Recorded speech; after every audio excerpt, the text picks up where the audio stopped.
齊俾啲掌聲我哋呢班幸運嘅參賽者先。嗱，咁多位你哋要注意啦，我哋呢啲金塊呢係好重㗎，所以當你哋揾到佢哋之後，你哋係要逐塊咁樣執翻嚟嘅。不過我哋點樣先知道邊個揾到最多嘅金塊呢？ Now once you find it, place them on this ginormous scale。咁到時個稱嘅邊一邊比較低，咁就代表比較重，咁嗰個就係贏家啦。咁多位你哋要知道，我哋呢度真係有好多金塊，而且全部都係好大嘅喎，縱使力力又圓又靚啊！哈哈。我呢位毛茸茸嘅朋友啊，你呢粒似係一粒橡果多啲喎嚇。都係嘅。對於花栗鼠嚟講咧，橡果的確係比黃金更加矜貴嘅。So I guess we're looking for acorns。咁好啦，我哋而家就轉為揾橡果。咁我哋揾到橡果之後，就好似 Clarice 小姐咁樣放入個稱度啦。All right, everyone, are you ready? 3, 2, 1, let's begin！ 大家連住一齊幫手啦，我就大聲話俾我哋知啦。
你做得好好啊 ！Thank you for joining us。Clarice 小姐，好啊！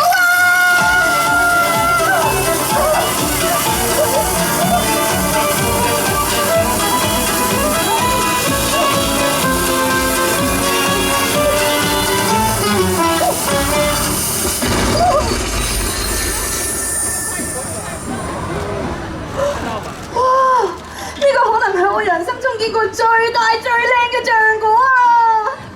我哋美麗又可愛嘅 Clarice 小姐，好明顯就係最終嘅贏家啦！咦？你哋係朋友？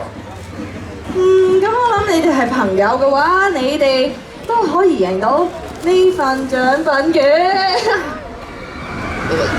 你哋話好唔好啊 ？Looks like everyone's a winner today！ 好啦，特此宣布。灰熊山谷為咗獎勵比賽嘅贏家，我哋而家即將會舉行一場人人都可以參加嘅排舞慶祝派對。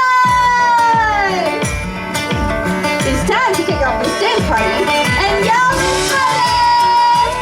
大家而家跟住我哋一齊拍下手，跳下我啦